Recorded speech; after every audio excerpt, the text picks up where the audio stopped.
All right, we're back for part 3 here, folks. And we'll pick up a little pace here.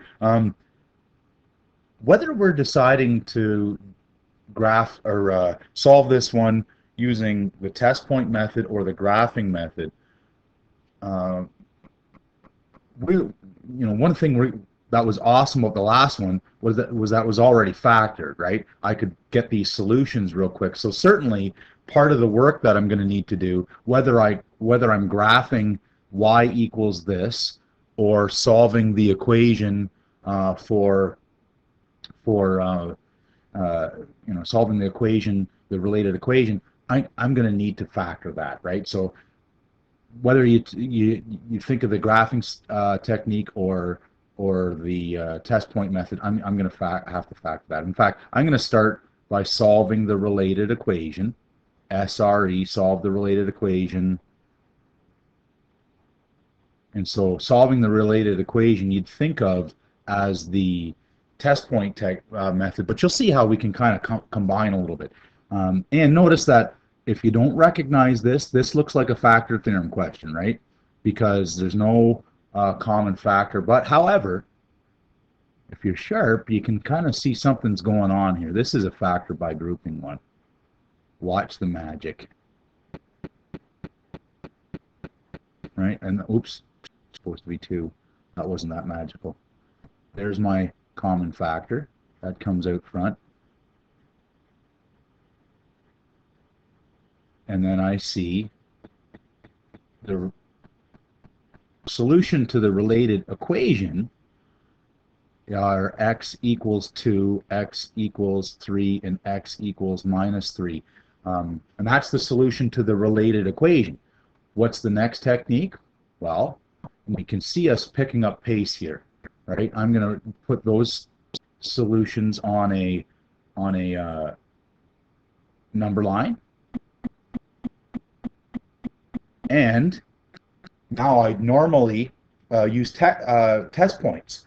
But look what I can do here. If I think of this original graph, if I think of y equals this part, where this is my f at x, and I'm think of y equals f at x, I know it's a cubic, which means it starts low and ends high. It's got these as x-intercepts and all slash roots. So that means if I think of this as my x-axis, I could kind of picture a sketch of y equals f at x doing this. And I don't really care about the y-axis because I wasn't asked to graph that. I was asked to solve this, and it's almost like the sketch gives me the test points automatically. And this works because I'm comparing it to 0. So where is y greater than 0? Well, this is y equals 0. This is y is less than 0. This is y is greater than 0 up here. So where is this dotted graph greater than 0? Notice I do not want to include my x-intercepts, the solutions, because it's not greater than or equal to, but in here and in here. And notice that this, again, follows that pattern of regions of non-solutions, solutions, non-solutions, solutions. My solution set is actually this right here. And that was a lot faster than what we did last time, right? Because we used all these test points. And it's important for you to know how to do the test points. So for instance, if I use an example of a test point here, so just to check and make sure I didn't goof up my graph, let's try a test point, my favorite, x equals 0. And that's just to make sure that I've kind of got the pattern down. And you do need to know how to use test points to check solutions, by the way. The left side and the right side. Well, the left side is this thing. Whether I use the factored form or the original form, it doesn't really matter. X squared minus 2x cubed minus 2x squared minus 9x plus 18 and 0, and x equals 0. See, that's why it's my favorite. All that disappears. I'm left with 18. Is 18, the left side, 18 greater than the right side? Is the left side greater than the right side? Yes, it is, and that test point is a solution. And if I use test points in those other regions, I'm going to get the same thing I got very quickly from the graph. There's my, this is the answer right there. Okay, and this was just a check. And we'll see this combination of test points and graphs is a pretty nice way of solving polynomial inequations. Light at the end of the tunnel. There's the homework. So we got one more. And what do you think? How are we going to do this? Well, certainly the other ones seemed easier if we were comparing to zero. So what I'm going to do is I'm going to change this polynomial inequality into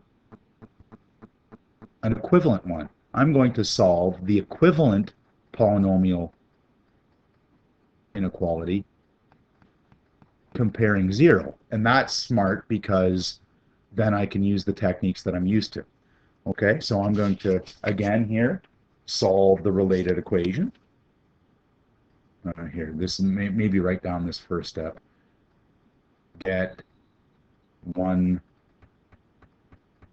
side equal to zero, exclamation point, exclamation point. And so now I'm going to solve the related equation. And by the way, no grouping this time, right?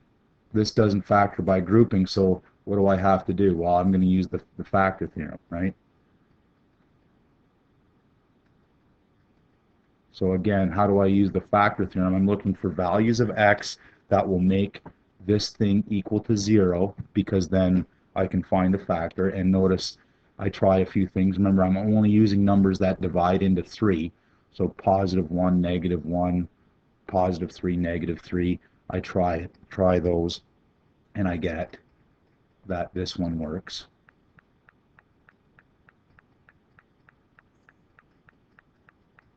That's equal to 0. So therefore, what do I know?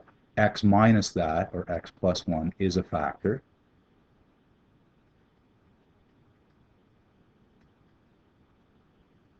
So now what? Well, now I use long division.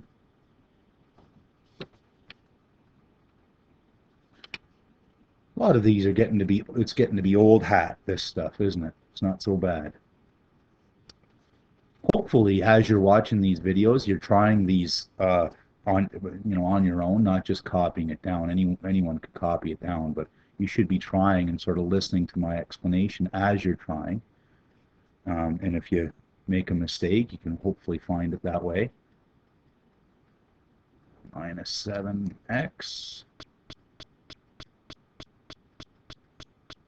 Subtract. And we know it's going to work out.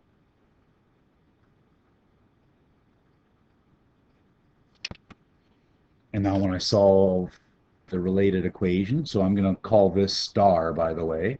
Star then becomes, I have x plus 1, and then my divisor.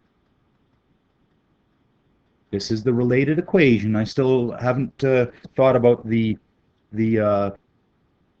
polynomial inequality yet.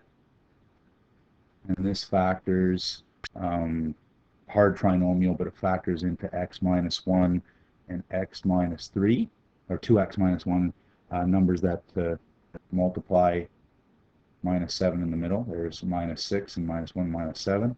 And if you're having trouble with this grade 10 factoring, don't be afraid to ask about that in class. It's maybe not worth a lesson, but don't be afraid to ask about that in class. And then I get the solutions to the related equation are minus 1, a half, and 3. And again, all slash roots. So now when I go to putting my solutions to the equation on a number line, remember, the reason why we were interested in that was because these represented the cutoffs between regions of solutions to non-solutions. And now when I think of the related, this polynomial inequality here, if I'm graphing y equals this, or y equals f at x, it starts low and ends high, just like the last one did. Start y equals f at x, starts low and ends high. And so I'm interested in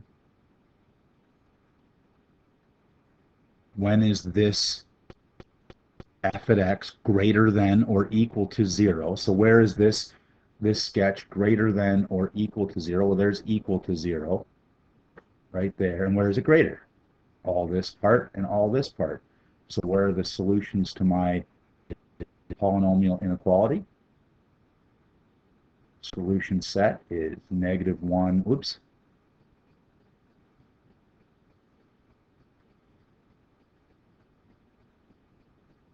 is less than or equal to x, which is less than or equal to half, and x is greater than or equal to 3. Those are the solution sets. Now, that's it. We're off to the homework, but I want to give you a sneak peek because there's something a little strange going on here. That wasn't really the inequality that we were given. We did a little, like a tiny little step that gave us an equivalent inequality. But could have I graphed the original ones? Could have I graphed y1 is this and y2 is this and wondered where green was, or sorry, red was greater than green? Could have I done that? Absolutely. And I'm going to give you a peek at that graphing calculator solution in just a second after I set it up. Okay, folks, I've typed in the left side, which I can't make it red, but there's the left side, 2x cubed minus 5x squared, and it's going to be the thin graph. And the right side, which is the green, I put y2, but it's going to be the thick one. And when I graph that, I'm just going to change the window settings here a little bit. Maybe that's okay.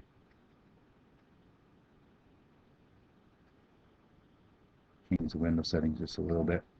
And then I want to see if this makes sense. So I'm looking for where is the thin graph, there's the cubic, the thin graph, greater than, above the thick graph, which is the line 4x minus 3. And notice I can see it. Where is the thin graph above? Right in here and right in here. This piece and this piece. Where's the cutoff? Right there, right there, right there. Well, what x values makes this true, that the thin graph is above the thick graph?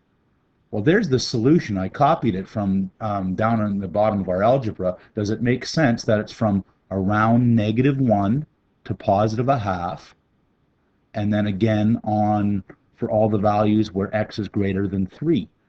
X is 1, x is 2, x is 3. When x is greater than or equal to 3, the thin graph is on top again. So notice a tool that we could use is the graphing calculator. And again, feel free to grab one and play around with them in class. But certainly our main technique is to solve the related equation, plot our points on a number line, and then think of a test point or a graphical solution to decide on our region of values of x that solve. That's it. Long lesson, folks. Hopefully you got through it all, and then we'll practice in class.